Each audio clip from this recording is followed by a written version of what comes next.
On the last part, we left off on Goku achieving the legendary Super Saiyan transformation, a form only achieved over 1,000 years. Since Goku here is a Saiyan hybrid between a Cerealian and a Saiyan, this wouldn't be the regular Super Saiyan transformation, but a unique version of it, with a higher multiplier than the original form.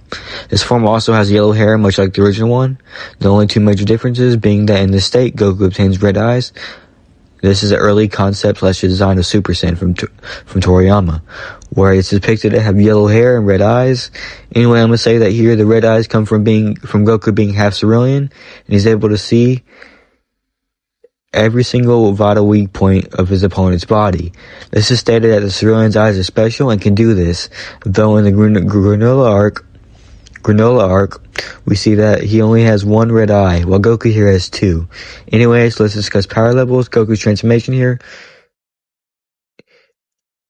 has a power level, his base power level being a level of 200. The multiplier original Super Saiyan having a multiplier of 50, while this one has a multiplier of 1,000 times, instead of it being 50 times. Anyways, discussing Goku's power level, which would go from 2,000 times that by 1,000, and we get a sounding power level of 2 million, which is stronger than base form Frieza, who has a power level of 530,000 in his first form. And it's also stronger than his second form that has a power level of 1 million. Anyway, back to the story. Goku makes quick work of King Piccolo and his minions. Goku here is out of rage, kills King Piccolo doing a full power Kamehameha wave, killing and vaporizing him. This makes the Earth's Dragon Balls turn into stone, as well as killing Kami. Unknowingly to Goku, this ends Kami's life, who is linked to King Piccolo's, which means Goku can no longer wish back his best friend Krillin, and now he has to find another way to do so. Goku here then goes to train with Mr. Popo on Kami's lookout, with Mr. Popo having explained the situation, which leads to Goku feeling great sadness now that he can no longer wish his best friend back with the Dragon Balls. This leads to Goku to having much higher motivation than the original, and he even trains harder than in canon. He heads into the Hyperlog Time Chamber, with him increasing his power level from 200,000 to 3 million. Here we train with the second half. Goku here train here with him increasing his power level of his base form to 3 million in the first half of his training, with the second half being fully on training the Super Saiyan state, his new transformation. Goku decides to make his new base form Super Saiyan, as he stays in the transformation at all times, much like he did in the Cell Saga. Here he has access to Goku. He has access to grade 2 Super Saiyan and grade 3, but no grade 4 as of yet. Also, I missaid 2 million. 2 million is his power level in Super Saiyan as of now, but his power level increases from 2,000 to 200,000 through his training in the Hyperlog Time Chamber. Contacted by the likes of King Kai, who has been watching Goku train, been watching Goku throughout his entire journey, and requests for Goku to train under him earlier than in canon. As he sees great potential in the boy, Goku heads off to Otherworld with the help of Mr. Popo, who brings him there, much like Kami in the original. I say, for the sake of the what if, Kami taught Mr. Popo how to do this while he was alive through the many years that they spent together. Anyway, continuing, King Yama approves of this, as King Kai would speak to him directly before Goku would even arrive. Goku would travel down Snake Way, making it down Snake Way much faster than in canon, as well as skipping the legs of Princess Snake, as I feel like we should skip that filler here. King Yama sent Bardock up above to much to Bardock's shock, that he not only gets the privilege to keep his body, but also gets to join his wife in heaven. But the wife never killed anyone, so of course he goes to heaven. In heaven, Bardock reforms himself completely as a person, becoming completely pure of heart as a Saiyan, which is not at all like a Saiyan.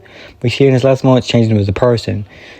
Back to Goku, who still falls down to hell, falling off Snake Way, but he gets out of there much faster than in canon, grabbing one of King Yama's fruits off the tree, just like in canon.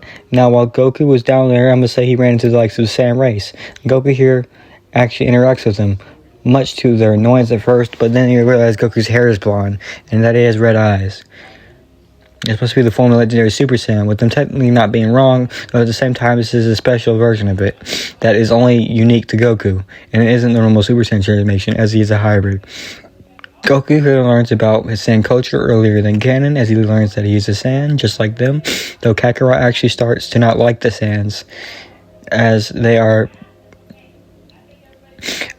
a cold-hearted barbaric race of killers, as he now thinks all Saiyans must be like this, as he doesn't meet the likes of Bardock. I want to say that Bardock here is actually in heaven, as the different choices he made led him there. Say mainly his last choice to rebel against Frieza, against the likes of all the Saiyans, to rid the universe of not only the Guinea Force, but also Dodoria and Zarbon, as well as the other decision to protect his family in his final moments and sending off Kakarot to planet Earth earned him the right to be able to keep his body in the other world, as well as King Yaba deciding that out of good deeds that Bardock did outweighed the evil he did to him. As Bardock redeemed himself within an immediate fast change, but a slow one, that over the many years he's been dead, now he's changed. This impresses the likes of King Yama so much that he allows Bardock to leave heaven to train under King Kai, where he increases power level from a power level of 10,000 to 530,000, even achieving the Super Saiyan form himself, being its regular form with a 50 times multiplier. Like in canon, that we're all too familiar with. Goku here begins to hate the Saiyans for all that they have done, but learns of his father from King Kai, who Goku here actually gets to meet. Bardock goes back and forth to King Kai's, and who goes back and forth to King Kai's in heaven every now and then. As of now, he happens to be training on King Kai's planet.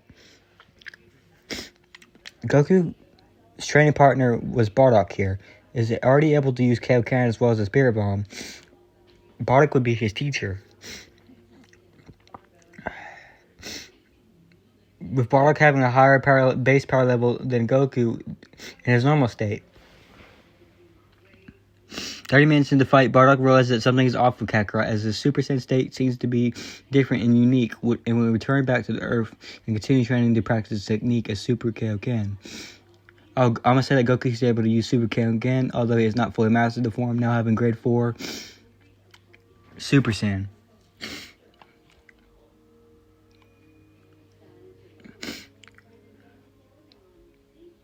No longer have any strain from the form, so that Goku is able to use Super Kaioken, although only briefly, as it tires him out greatly. Goku would return to Earth and continue training to practice his technique known as Super Kaioken. 5 years pass and Goku marries Chi-Chi, just like in canon, keeping his promise that they would be made together as kids, with Goku actually remembering this time, unlike in canon. They settled down and have a kid named Gohan, who's by the way not only a Saiyan and a human, but also a Cerealian. Gohan would have an even greater potential than in canon, so much so that it's absolutely ridiculous if you born with a power level of 10,000, who Goku would teach him to master the use of his beginning stages of ki and teach him the basics of martial arts, who Gohan masters with great speed and even faster than Goku. By the time Gohan's already 5 years old, and 5 years have passed, Gohan's power level has doubled to 20,000. He's a martial arts master at the age of 5 years old, being taught by his father everything that he knows, crammed into 5 years. Speaking of power levels, Goku's base now out of Super Saiyan is 3 million, with 3 million times 1,000 getting a total level of 3 billion power level, which is absolutely insane. That far surpasses the likes of Frieza's full power, even in his final form. Raditz alive like in canon and is spared by his brother, but then is killed by the likes of Vegeta and Nappa, who considered him a coward for running away. But they do overhear Raditz's scouter that Kakarot is a legendary Super Saiyan. This greatly intrigues them that Goku, over the course of the 5 years, masters the use of Super Kaioken. He also comes with a technique called Dragon Fist, which he came up with by himself, as well as a few other techniques, such as being able to shoot Ki Blast from his mouth, like Nappa did during the Saiyan Saga. I'm going to say that Goku, during the 5 years after mastering Super Saiyan and the use of Super Kaioken, turns off Super Saiyan, as he feels that he's too strong and decides to remain his regular base of 3 million. 1 year later, the likes of Nappa and Vegeta arrive. We are quickly detected by Goku, who uses instant transmission and teleports right in front of them, much to their shock as how he did that. I'm going to say that Goku's time in the other world, where he would learn new techniques such as the instant transmission from King Kai. Goku makes quick work of Nappa and Vegeta, and they're swiftly defeated. Goku spares them both here and says to never return to his planet, or next time he will show no mercy. Then turns around and is about to head off before Vegeta speaks up and says Kakarot that he needs his help to defeat Frieza, who Goku questions who that is before then turning around again and facing towards Vegeta and Nappa. Vegeta and Nappa explain what happened with the same race as well as the planet Vegeta and the current situation of the Saiyans and Lord Frieza. They tell him everything, how they were forced to work under Frieza and destroy and conquer planets, with Vegeta then telling a lie, saying that he wants the chance to change, no longer wanting to conquer, as he wants to take Frieza's place, as he secretly wants to take Frieza's place and rule the universe himself. Though he keeps this to himself, Goku agrees to help only under two conditions. They are not allowed to kill the innocent, who cannot fight and protect themselves, and that the two, if for any reason decide to betray them, he'll kill them both. Kill them both himself. King Kai then informs Goku that Frieza is heading to planet Namek, where he seeks the use of the Dragon Balls, which Goku lights up, saying that is perfect. He can finally wish Krillin back to life, his best friend. This makes Goku excited to see his friend again, and makes him hopeful for the first time in a long time. Although he doesn't tell the likes of Vegeta and Nappa, as he doesn't trust them at all, not even a little bit. Goku, Vegeta, and Nappa head to Capsule Corp, where Goku has Bulma make a ship for them out of his old sand pod and Kami's old ship, just like in canon. It also has a gravity chamber installed that goes up to 400 times Earth's gravity. Anyway, I'm going to have to end the video here. I hope you all enjoyed. Thank you so much for watching, and make sure to subscribe, like the video, and turn on notifications so you never miss a video. Peace.